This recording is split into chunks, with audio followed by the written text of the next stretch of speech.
Among history's most remarkable figures, two rulers stand whose ambitions reshaped an empire: Peter the Great of Russia and Catherine the Great of Russia. One built the foundation, the other crowned it with glory. Their lives were separated by generations, yet forever linked by a shared dream of transforming Russia into a modern world power. Let us begin with the first, Peter the Great.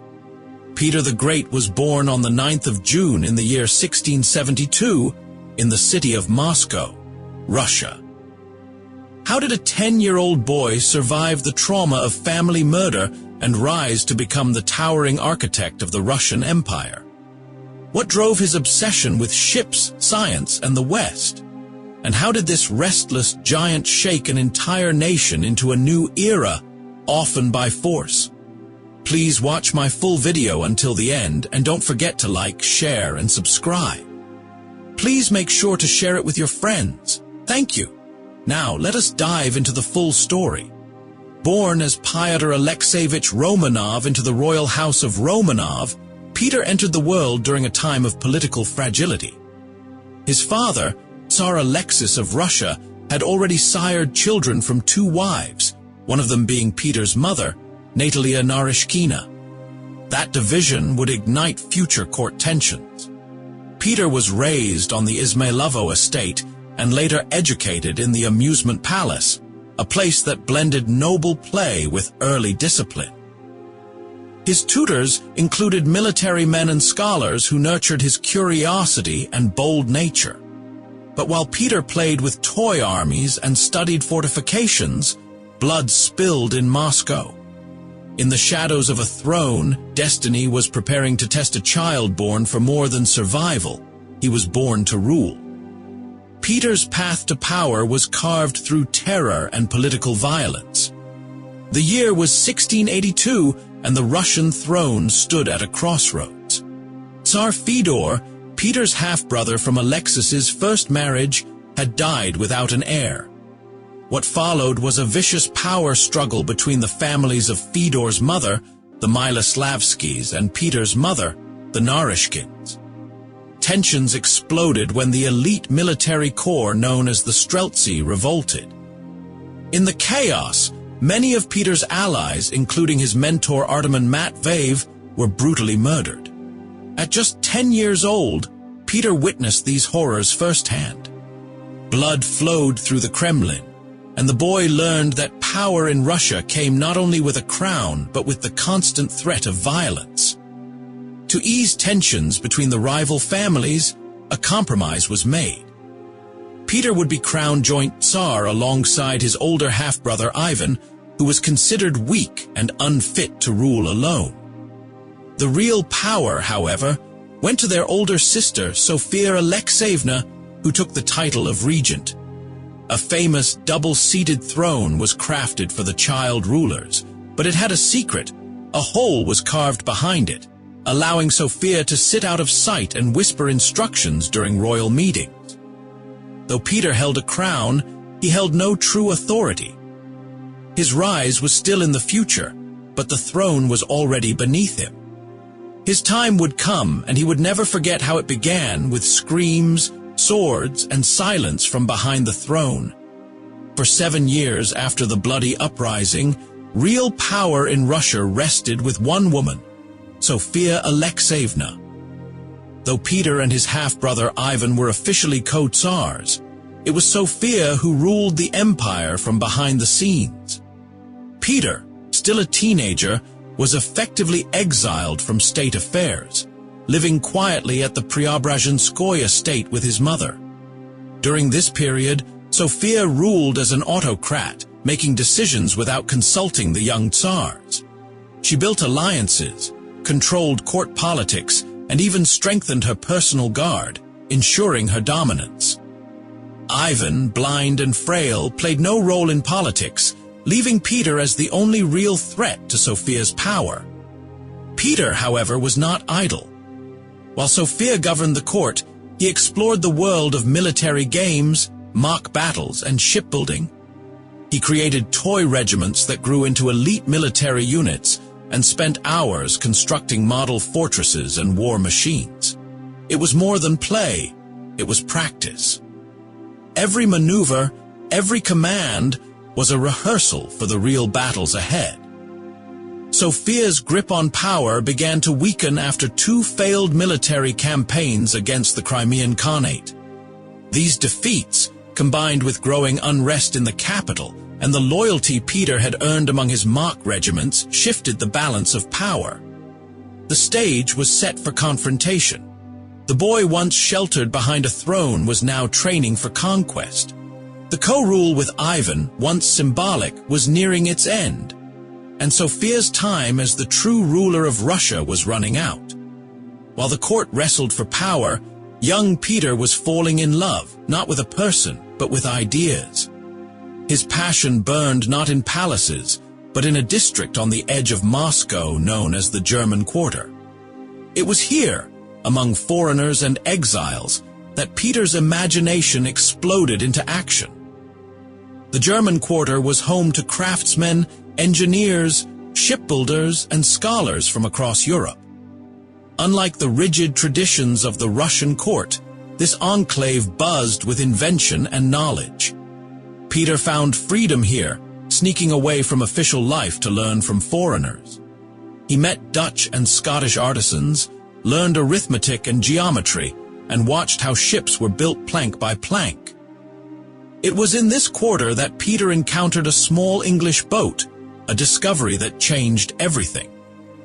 Fascinated, he restored the vessel and taught himself to sail, marking the start of his lifelong obsession with the sea and naval power. He also met 2 Dutch carpenters who showed him how to build and steer ships. These friendships, humble as they were, would eventually give birth to the Russian Navy.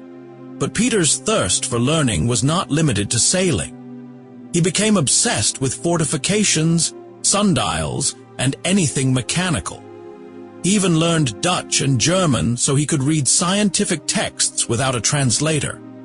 Peter wasn't just curious, he was hungry to transform. While others saw a Tsar in waiting, Peter saw a builder, a soldier, and a student of the world. The boy who played with toy armies was becoming a man ready to reforge a nation. By the summer of 1689, Peter had grown tall in stature and stronger in ambition.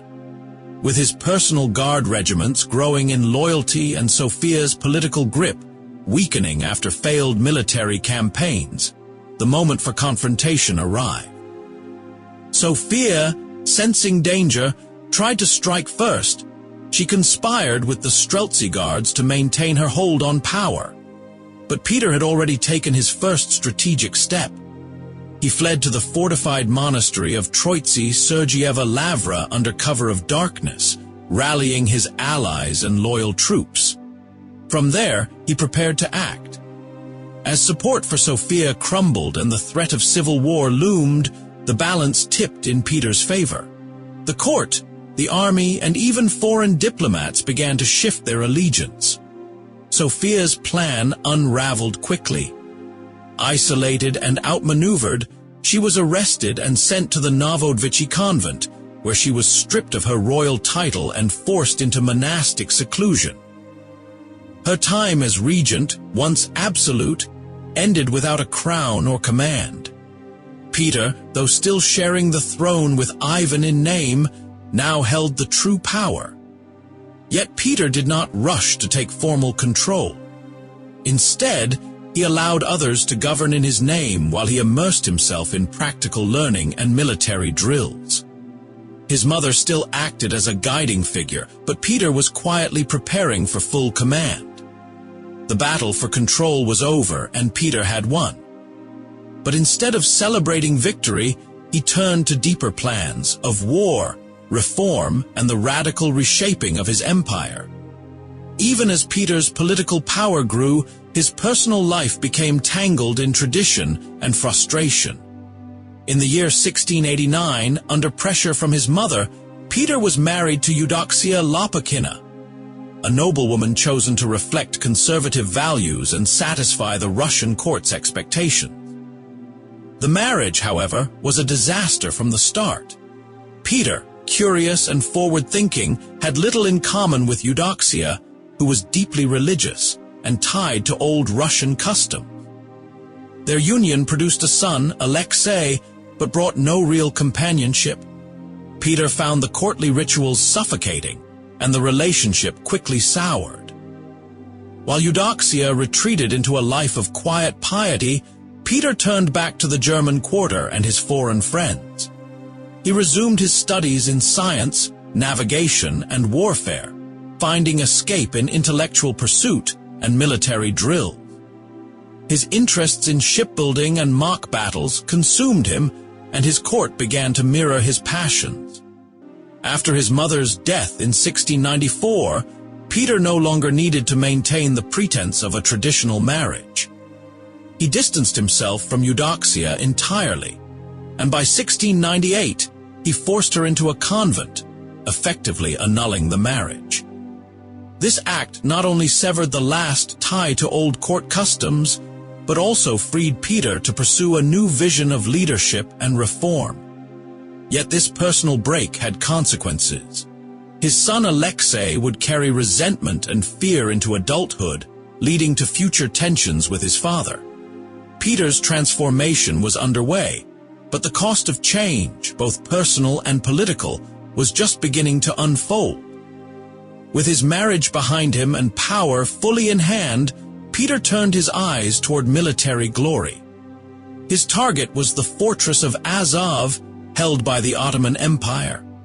Russia needed access to warm water ports, and Azov, located near the Black Sea, offered a gateway to maritime trade and military strength. In the summer of 1695, Peter launched his first campaign against the fortress. The effort was bold but poorly prepared. His forces, mostly land troops with little naval support, failed to take the stronghold. Peter, though disappointed, learned quickly from failure. He returned to Moscow and began building a navy from scratch, ordering ships to be constructed along the Don River near Voronezh. The following year, in 1696, Peter returned to Azov with a new fleet. This time, the fortress fell. It was a triumphant moment. Russia had won its first naval victory, and Peter's obsession with the sea had borne real results. To secure the victory, he established Russia's first naval base at Taganrog, laying the foundation for a future naval empire. Peter celebrated, but not with luxury. Instead, he held strategy meetings at the palace of his friend, Francois Lefort, discussing how Russia could grow stronger by learning from the West. He had proven that Russia could build, adapt, and win. The Azov campaigns marked the beginning of Peter's transformation from a curious Tsar into a military strategist. He now understood the importance of ships, the value of alliances, and the price of ambition. His next journey would take him far from home, to the very heart of Europe. In the spring of 1697, Peter embarked on one of the most unusual journeys ever taken by a Russian ruler. Disguised as a common officer under the name Sergeant Pyotr Mikhailov, he left Russia with a large diplomatic mission known as the Grand Embassy. His goal was more than diplomacy. He wanted to study Europe firsthand. For over 18 months, Peter traveled through the Netherlands, England, and the Holy Roman Empire. In shipyards and workshops, he rolled up his sleeves to learn carpentry, navigation, cannon making, and city planning. In Amsterdam, he worked in a Dutch shipyard building a frigate. In England, he visited the Royal Mint and the Greenwich Observatory, and he even stayed at the home of diarist John Evelyn, turning the elegant Sayes Court into a workshop. Peter also met rulers and scientists, observed Western customs, and explored how institutions worked. His visits weren't always smooth. His size and energy made it hard to stay unnoticed, and at times his rowdy entourage caused scandal. Still, he absorbed everything: science, architecture, education systems, and military organization. But the journey was cut short. news reached him of a second Streltsy uprising back home, and Peter rushed back to Russia. He returned not just as a Tsar, but as a man transformed. The Grand Embassy reshaped Peter's worldview. He saw how far behind Russia lagged, and he vowed to modernize it, even if it meant doing so by force.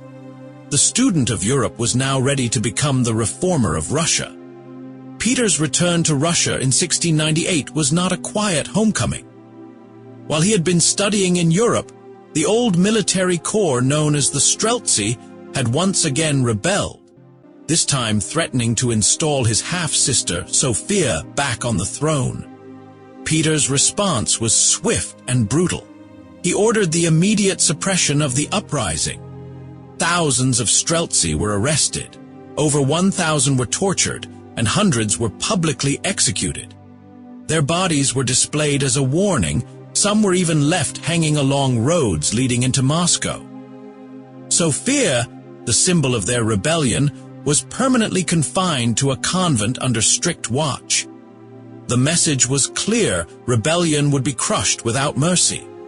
But Peter didn't stop at punishment. He used the uprising as a reason to overhaul the Russian military entirely.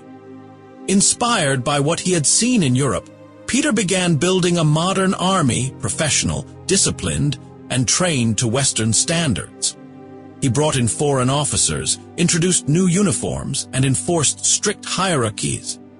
The old Streltsy regiments were replaced with elite units like the Preobrazhensky and Semyonovsky Guards, which had grown from Peter's childhood play army into elite royal troops.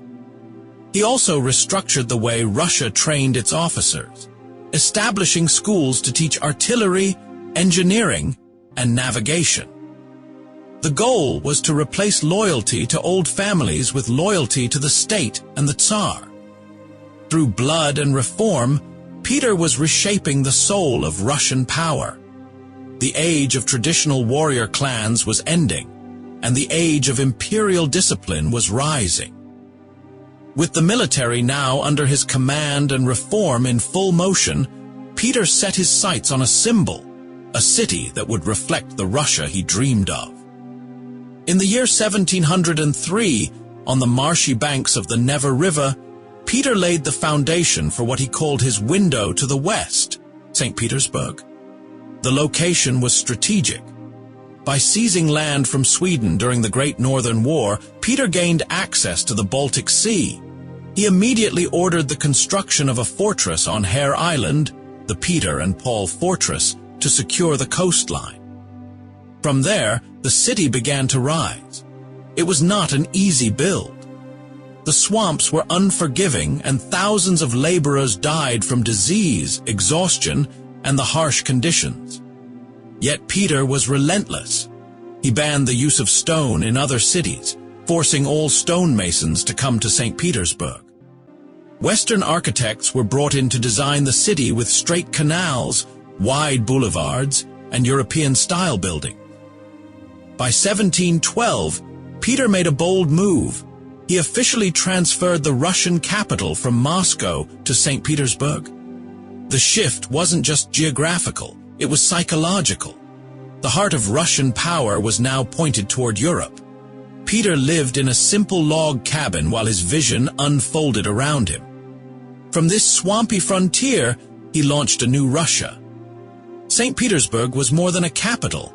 It was a statement, carved out of marshland, that declared Russia's new direction under the rule of a reformer who refused to look back.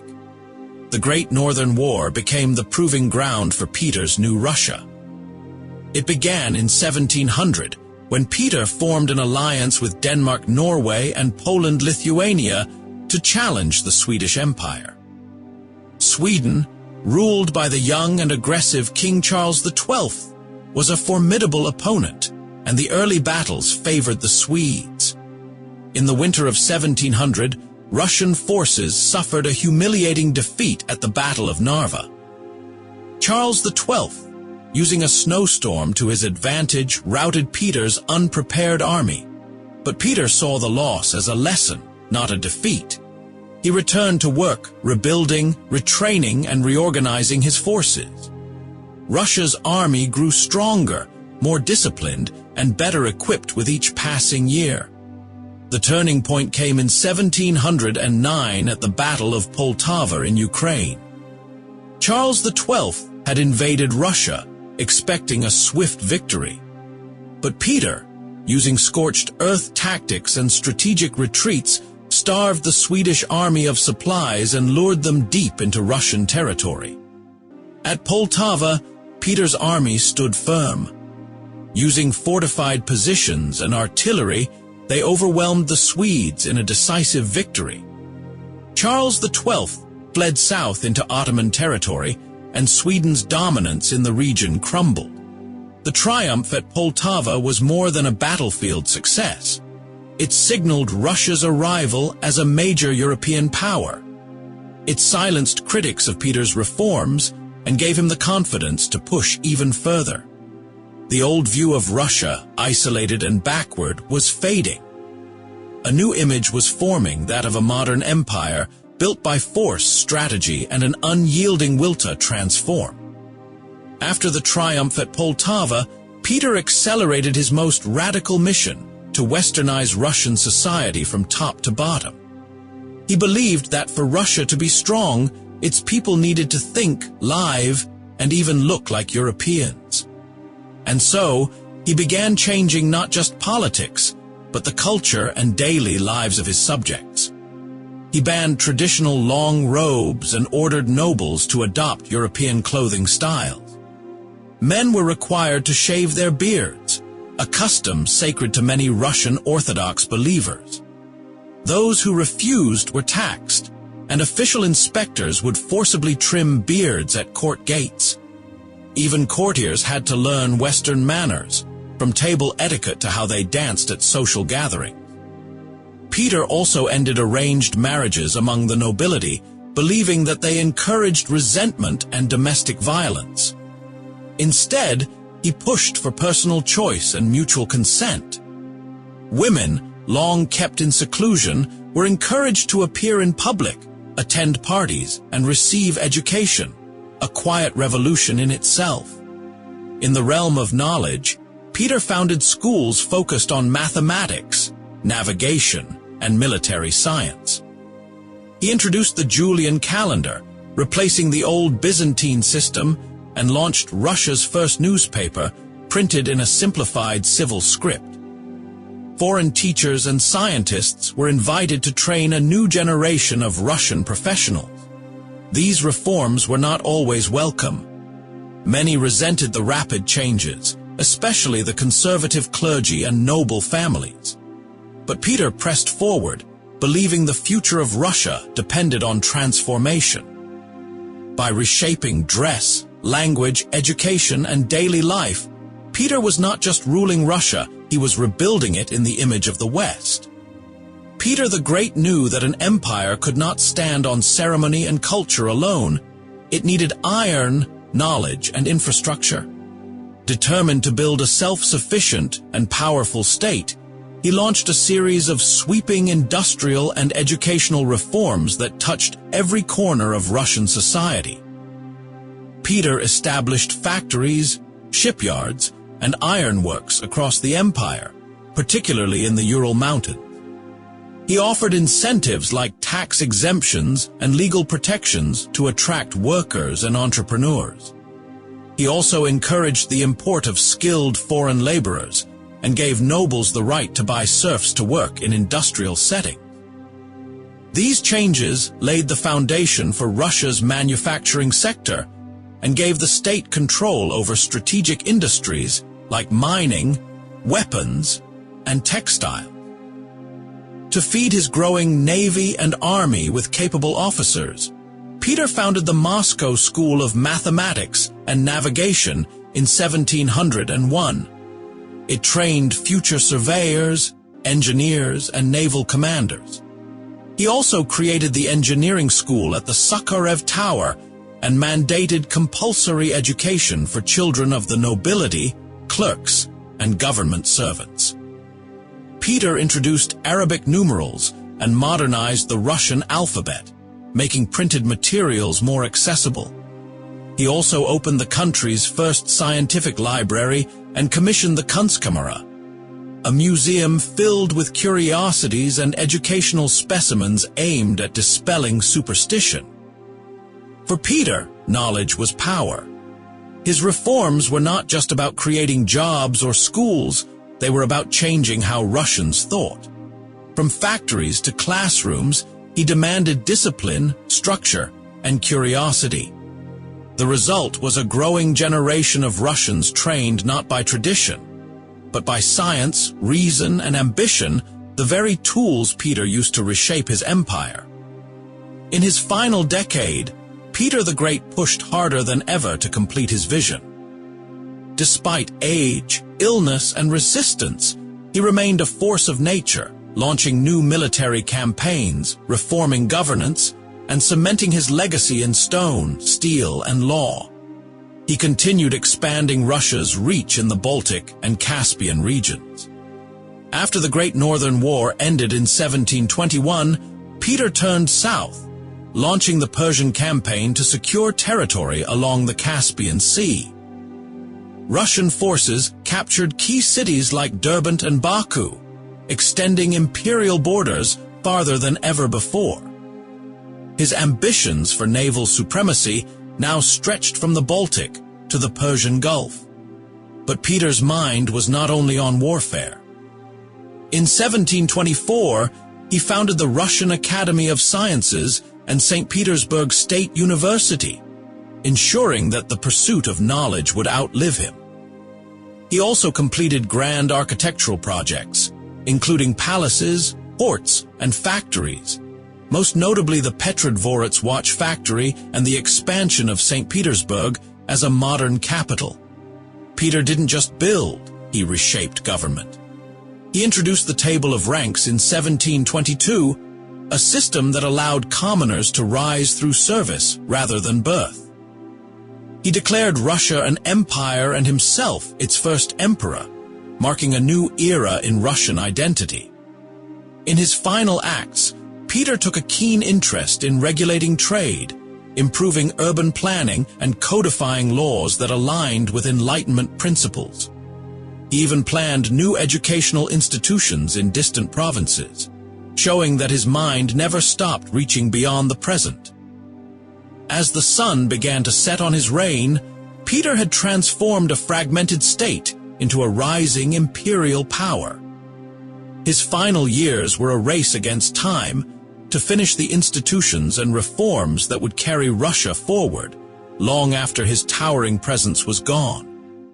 The final chapter of Peter the Great's life arrived in early 1725. After decades of tireless reform, war, and travel, his health began to fail. Suffering from urinary and bladder issues, Peter continued working until the very end. Even as his condition worsened, he insisted on inspecting projects and meeting with advisors. But on the 8th of February in the year 1725, Peter the Great died at the age of 52 in the city he had built, Saint Petersburg. He was buried in the Peter and Paul Cathedral, a structure he had commissioned, and a city he had designed as his imperial dream. His funeral was attended by soldiers, nobles, foreign dignitaries, and common people alike. All came to mourn a ruler who had reshaped their world. Peter left behind a transformed Russia, militarily powerful, industrially awakening, and politically centralized. He had turned a medieval tsardom into a modern empire, one that would influence global affairs for centuries. His institutions, the Navy, the Table of Ranks, the Academy of Sciences, would continue to shape Russian society long after his death. Yet his legacy was not without darkness. His methods were harsh, and his personal life was filled with broken relationships, forced monastic exiles, and the tragic death of his own son. Still, history remembers Peter as a visionary, flawed but unstoppable. In the centuries that followed, Peter the Great became more than a monarch. He became a symbol of strength, of ambition, and of a nation forever changed by one man's relentless will. let us now turn to another remarkable figure of royal descent. Catherine the Great was born on the 2nd of May in the year 1729 in the city of Stettin, then part of the Kingdom of Prussia. How did a German-born princess rise to become Russia's longest reigning female ruler? What inner strength did she summon to survive a cold marriage, palace conspiracies, and rebellion? And how did she manage to turn personal isolation into one of the most powerful reigns in Russian history? Catherine was born as Sophie Friederike August von Anhalt-Zerbst, the daughter of a minor German prince, Christian August, and Princess Johanna Elizabeth of Holstein-Gottorp. Though her lineage was noble, her family lived modestly and far from the glittering courts of power. Still, her mother was ambitious and determined to elevate their position through royal marriage.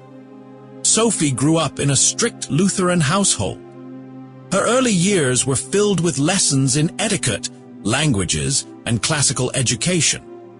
She learned French fluently, as it was the language of European diplomacy, and absorbed Enlightenment philosophy long before she ever saw a throne. Even in childhood, she was described as intelligent, curious, and strong-willed, qualities that often clashed with her mother's rigid control. As a young girl, Sophie was observant of court politics and societal customs. She kept notes, asked questions, and studied the rise and fall of others with keen interest. It would be years before she stepped into the Russian court, but already the seeds of future greatness had taken root. In a girl born far from the empire she would one day rule. By the early 1740s, young Sophie's life took a dramatic turn. Empress Elizabeth of Russia, daughter of Peter the Great, was searching for a suitable bride for her nephew and heir, the future Peter III. Despite Sophie's modest upbringing, her German ancestry and family ties made her a promising candidate for dynastic marriage. In 1744, at the age of 14, Sophie received a formal invitation to Russia. Her mother, ever ambitious, saw the opportunity as a divine blessing and pushed for immediate acceptance. Though nervous, Sophie understood the stakes.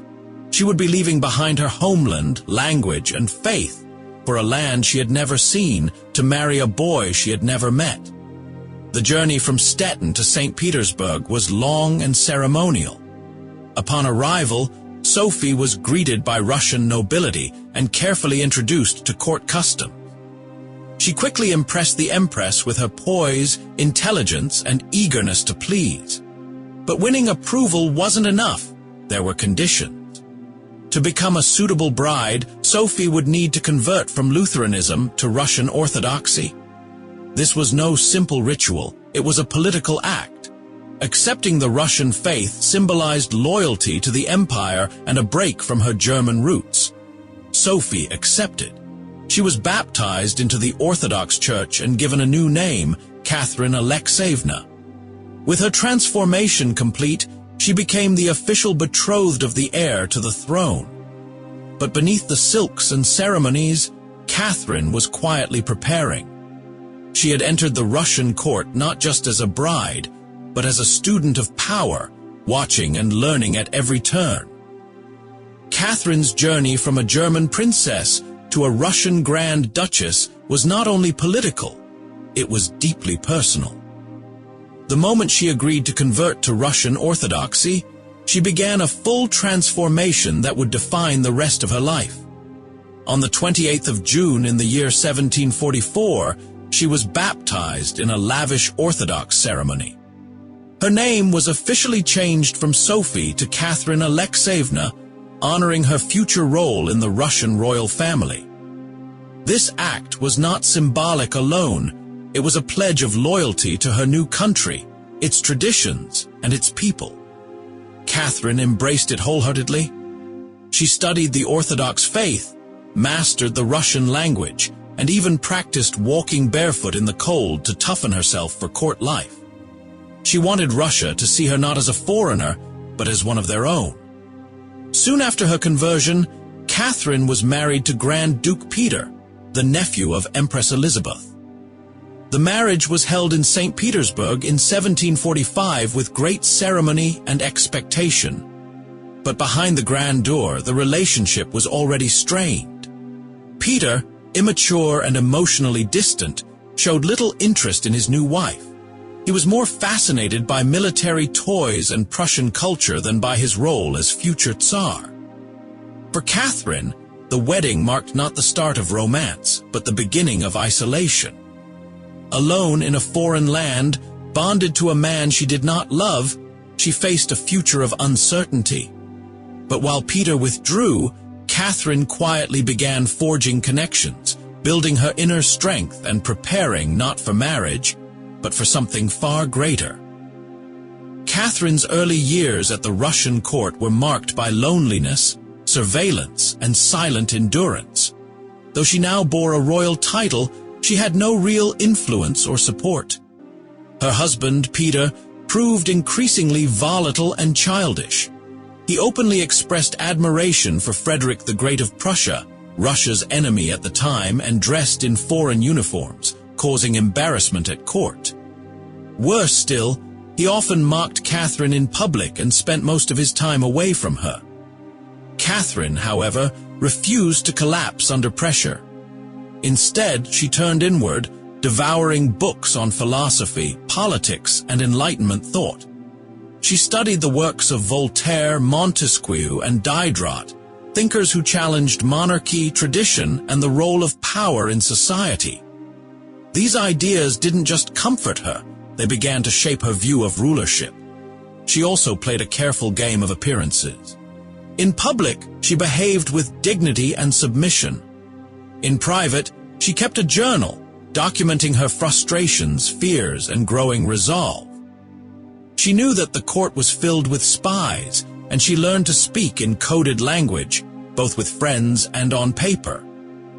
Over time, she formed quiet alliances with influential nobles, officers, and even members of the clergy who disliked Peter's behavior. Catherine's health suffered under the emotional strain, and she reportedly collapsed from exhaustion more than once. Yet she endured, believing her survival depended not on love or favor, but on patience, intelligence, and long-term planning. In a palace of whispers and rigid expectations, Catherine was learning the most important royal lesson of all, how to outlast everyone else. As Catherine's disillusionment with her marriage grew, so did her intellectual fire. While Peter remained erratic and disengaged from state matters, Catherine delved deeper into the world of ideas. Ideas that would come to shape not only her mind but the future of the Russian Empire. The Russian court, though rigid and conservative, could not completely block the winds of the Enlightenment. Foreign books smuggled in from France and England offered Catherine a window into a different world, one where reason, justice, and progress took precedence over birthright and superstition. She reads secretly and voraciously, absorbing the writings of Voltaire, Locke, and Bayle. These weren't just philosophical musings, they became her blueprint for modern governance. Catherine also began writing letters to intellectuals abroad, especially those who criticized absolutism yet admired strong leadership. Her correspondence with French philosophers gave her a broader view of European affairs, sharpening her understanding of reform and statecraft. She didn't yet have power, but she was shaping her identity as a ruler in waiting. At court, she watched Empress Elizabeth closely. Though the Empress ruled firmly, she left much of the administration in disarray. Catherine saw opportunities in the gaps, moments where a more disciplined and visionary monarch might thrive. The marriage to Peter may have trapped her physically, but Catherine's mind was free. In secret, she began imagining reforms, institutions, and laws that could one day lift Russia into the modern age. No one knew it yet, but beneath the jeweled ceilings and candlelit corridors of the palace, a philosopher empress was being born. As the years passed, the divide between Catherine and Peter grew into a chasm. What had begun as an uneasy marriage became a cold, silent partnership in name only. Peter, increasingly erratic and hostile, surrounded himself with Prussian advisors and openly declared his admiration for Frederick the Great, a bitter insult during Russia's wars against Prussia. He mocked Russian traditions, alienated court officials, and made enemies faster than allies. Catherine, sensing the growing instability, began to distance herself emotionally and politically. She sought comfort and counsel in a small group of trusted allies, including members of the military, the nobility, and even select foreign diplomats. Among them was Grigory Orlov, a charismatic officer of the Imperial Guard, whose relationship with Catherine would grow into a powerful alliance, both romantic and political. These relationships were not formed out of vanity or rebellion. Catherine was building a network of loyalists who could protect her and, if necessary, help her seize power. She understood that her husband's rise to the throne would likely endanger her position and possibly her life. Peter had shown open contempt for her, and his future rule promised chaos. Meanwhile, Catherine carefully shaped her public image. She sponsored charities, visited hospitals, and appeared dignified and composed at official functions. The people of Saint Petersburg began to see her not as a foreign princess, but as a stable, Russian-hearted figure, a potential ruler in her own right. In the quiet corners of the Winter Palace, Catherine was no longer waiting for change. She was preparing for it with every conversation, every alliance, and every calculated silence.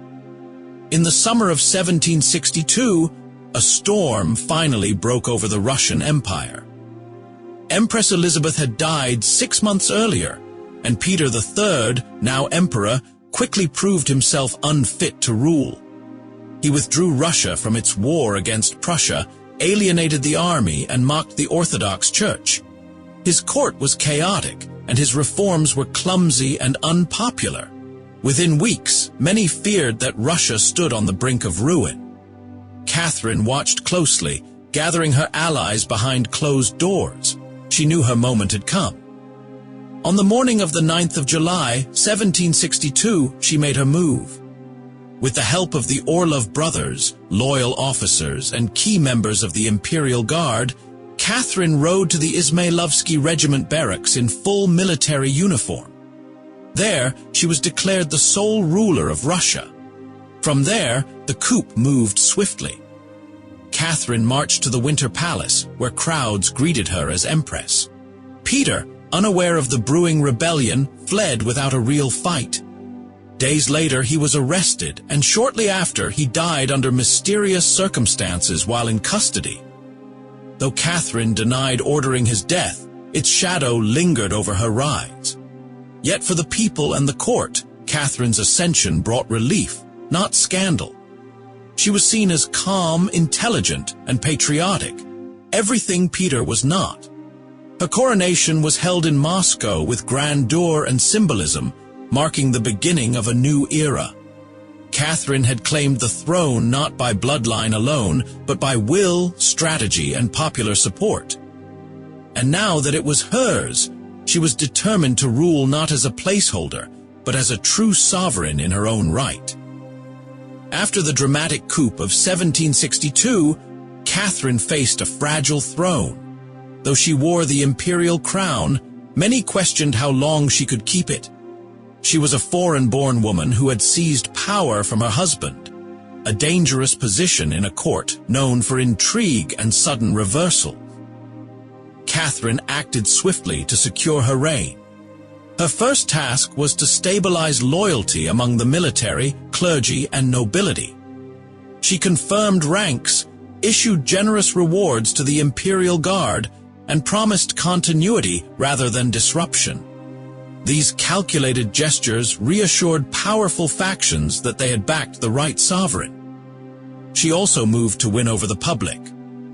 Catherine launched a wide campaign of reform, issuing a manifesto that framed her rule as lawful, wise, and divinely favored. She made a show of honoring Russian traditions and Orthodox faith, even as she quietly pushed forward Enlightenment ideas behind the scenes. Among her earliest reforms were improvements in government efficiency and the legal code. She reviewed outdated laws, restructured advisory councils, and began to modernize administrative practices. Catherine also cracked down on corruption among local officials, signaling a new kind of ruler, one concerned with justice, not just ceremony. Most importantly, she maintained a delicate balance. She kept Peter's most controversial decrees from taking root, while preserving enough of his reforms to appear consistent. This gave her space to govern without immediate revolt. Within months, the question of her legitimacy faded. The Empress, who had once seemed like a political outsider, now stood firmly on Russian soil, not as Peter's widow, but as the new architect of the empire's future. By 1767, Catherine was ready to tackle one of the most ambitious goals of her reign, rewriting the laws of the Russian Empire. The existing legal code dated back to the mid-17th century and was riddled with contradictions, outdated punishments, and vague definitions of power. Catherine, influenced by Enlightenment thinkers, believed that a modern empire needed a modern set of laws. She established the Legislative Commission, a massive assembly of over 500 delegates drawn from across the empire, nobles, townspeople, Cossacks, and even non-Russian ethnic groups. It was an unprecedented move. Catherine asked them to discuss issues openly and offer solutions based on reason, justice, and the welfare of the people. To guide the commission, she prepared a remarkable document known as the nakaz, or instruction. Drawing on the ideas of Montesquieu, Beccaria, and other European philosophers, the nakaz called for equality before the law, protection of individual rights, and the rejection of torture and capital punishment.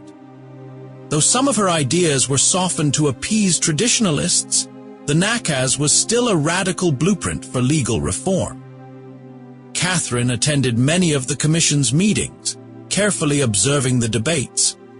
While the commission ultimately failed to produce a unified legal code, bogged down by conflicting interests and regional tensions, it was a bold experiment in participatory governance.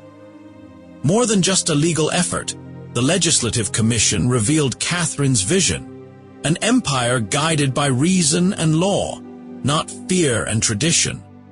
Though the code was never finalized, the nakaz would echo through Russian policy and influence generations of reformers to come.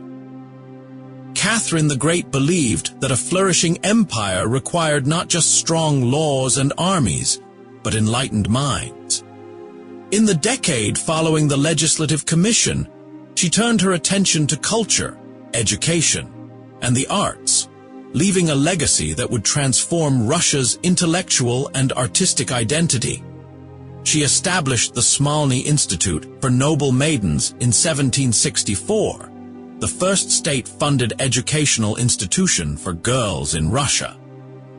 Her goal was to create a new generation of educated women who could contribute to society. Similar schools for boys and girls followed, and she promoted the idea of public education as a civic duty. Though access remained limited by class, the seeds of a national school system had been planted. Catherine also invested heavily in the arts. She expanded the imperial court's patronage of painters, architects, and composers, and filled the Winter Palace with classical sculptures and canvases imported from across Europe. She personally collected thousands of artworks, many of which formed the foundation of what would become the Hermitage Museum, one of the largest and most prestigious art collections in the world. Her correspondence with intellectuals like Voltaire and Diderot became public knowledge, enhancing her image as a philosopher empress. She invited foreign scholars to her court and commissioned translations of major works into Russian, helping to bridge the cultural gap between Russia and Western Europe. Through her support of education and culture, Catherine offered more than beauty and sophistication. She provided the intellectual infrastructure for a modern state, one where knowledge was not the enemy of power, but its most vital companion. In the early 1770s, Catherine's enlightened vision faced a brutal test. A man named Yemelyan Pugachev, a former army officer and Cossack, sparked one of the most dangerous uprisings in Russian history. Claiming to be Peter III, the very husband Catherine had overthrown, Pugachev declared himself the rightful Tsar and called upon peasants, serfs, and Cossacks to rise against the nobility. The rebellion began along the Volga River and quickly spread across southern Russia. Discontent had been simmering for years. Harsh conditions, rising taxes, and noble landowners' unchecked power had driven the lower classes to desperation. Pugachev promised freedom, land, and revenge. Thousands joined him, and the rebellion soon turned into a full-scale war. Catherine was stunned by the scale and speed of the revolt. Her forces struggled at first to contain it. Entire towns were burned, officials were executed, and noble estates were raided. It took over a year and brutal military suppression to crush the uprising. Pugachev was eventually captured, paraded in a cage through Moscow, and publicly executed. The rebellion left a deep scar on Catherine's reign. Though she had once spoken of reform and fairness, the revolt convinced her that too much change could threaten the very foundation of the empire. Afterward, she tightened control over the provinces, granted greater powers to the nobility, and backed away from ideas that could stir unrest. It was a turning point. Catherine remained an admirer of Enlightenment ideas, but the empress who once dreamed of liberating her people now ruled with caution, determined never again to be caught off guard by the fury of the masses. While internal unrest tested Catherine's resolve, her foreign policy marked a triumphant chapter of her reign. With careful diplomacy and military strength, she expanded Russia's borders farther than any ruler since Peter the Great, reshaping the map of Eastern Europe and projecting imperial power on a global scale. Her first major success came through war with the Ottoman Empire. Between 1768 and 1774, Russian forces won a series of decisive victories in the Russo-Turkish War. The Treaty of Kuchuk-Kainarji granted Russia access to the Black Sea, the right to protect Orthodox Christians in Ottoman lands, and valuable territory in Crimea. It was a massive blow to Ottoman influence and a clear signal of Russia's rising dominance. Catherine's ambitions didn't stop there. In 1783, she annexed the Crimean Peninsula outright, incorporating it into the empire. This secured Russia's southern frontier and allowed the expansion of its naval presence. She also helped orchestrate the partitions of Poland in 1772, 1793, and 1795, dividing the once powerful Polish-Lithuanian Commonwealth among Russia, Prussia, and Austria. Through these partitions, Russia absorbed millions of new subjects and vast new lands. Catherine presented these expansions as civilizing missions, bringing law and stability to chaotic regions. But behind the rhetoric was a clear motive: power and security for the Russian state. Her foreign policy achievements earned admiration abroad and pride at home. Catherine had proven herself not only a philosopher-empress, but a commanding force on the world stage. Under her leadership, Russia was no longer a remote northern power. It had become a central player in European affairs. Behind the crown and statecraft, Catherine's personal life remained the subject of endless fascination, both in her own time and centuries later. As a woman ruling alone in a male-dominated empire, her private choices were constantly scrutinized. Yet Catherine made no apologies for seeking companionship, and throughout her reign, she maintained a series of intimate relationships that were both romantic and politically strategic. Among her most famous companions was Grigory Potemkin, a brilliant general and statesman who helped orchestrate some of her greatest military successes. Their bond was deep and complex, part love affair, part political partnership. Some sources even suggest they may have married in secret. After their romantic relationship ended, Potemkin remained one of her most trusted advisors, shaping foreign policy and overseeing the annexation of Crimea. Catherine's court, meanwhile, was a theater of elegance, competition, and ambition. She surrounded herself with artists, writers, scientists, and nobles, creating a glittering center of Enlightenment culture. But beneath the surface, rival factions jostled for influence. Noble families vied for court positions, and foreign ambassadors sought to sway Russian politics through charm, gifts, and rumor. Despite this, Catherine maintained firm control. She was known for her quick wit, strategic mind, and sharp judgment of character.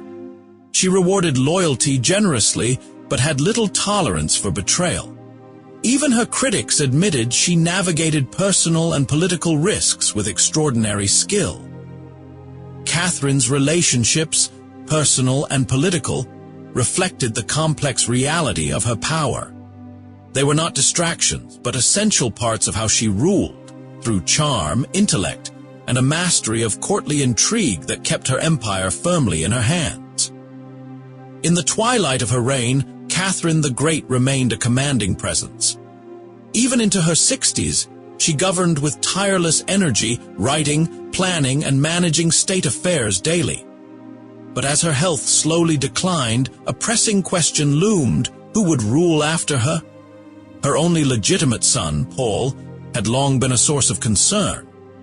Their relationship was distant and strained, shaped by years of separation and differing visions of power. Catherine doubted Paul's temperament and intellect, believing he lacked the qualities needed for stable rule. In private, she even considered bypassing him in favor of her grandson, Alexander, a thoughtful and educated young man she personally helped raise. While succession plans remained unofficial, Catherine worked to ensure that the empire would remain strong beyond her lifetime. She expanded health services, reorganized provincial governance, and launched projects to reform Russia's economy. Despite her earlier retreat from liberal reforms after the Pugachev Rebellion, she continued to support education and civic development well into her later years. Her court remained lively, but aging courtiers and fading alliances marked a subtle shift. Catherine was no longer the bold young empress who had ridden out in uniform to seize power. Now, she was the seasoned ruler, aware that time was catching up, and that her legacy depended on the future she left behind. In her final years, Catherine faced the greatest uncertainty of all, not war, nor rebellion, but whether her vision for Russia would survive without her guiding hand. Catherine the Great's remarkable life came to a close on the 17th of November in the year 1796. After suffering a severe stroke at her winter palace in Saint Petersburg, she never regained consciousness. Within hours, Russia lost the empress who had reigned for more than 34 years, the longest of any female ruler in the empire's history. She was buried with full imperial honors in the Saints Peter and Paul Cathedral beside her husband, Peter III, whom she had overthrown decades earlier. The irony of their shared tomb did not escape observers. Yet for Catherine, death did not diminish the scale of her achievements. Her reign left an enduring mark on Russia. She expanded the empire's borders, secured access to vital seas, and established Russia as a major European power. Internally, she promoted education, modernized administration, and introduced Enlightenment values, even as she balanced them with autocratic rule. Her cultural contributions were just as lasting. The Hermitage Museum, educational institutions, and libraries she founded continued to thrive long after her passing. Yet her legacy is complex. Critics point to her support of serfdom, her harsh responses to rebellion, and her reliance on personal favorites. Still, historians agree that Catherine transformed the very idea of Russian monarchy. She ruled not just with a crown, but with vision, intellect, and daring. Catherine the Great remains one of history's most influential women, a ruler who rose from outsider to empress, reshaping the fate of an empire through force of will and brilliance of mind. What do you think about Peter the Great? Was he a visionary emperor, bold, relentless, and determined to pull Russia into a new era of science, industry, and empire? Or a ruthless autocrat whose reforms came through fear, whose ambition cost lives, and whose legacy was carved by force more than unity?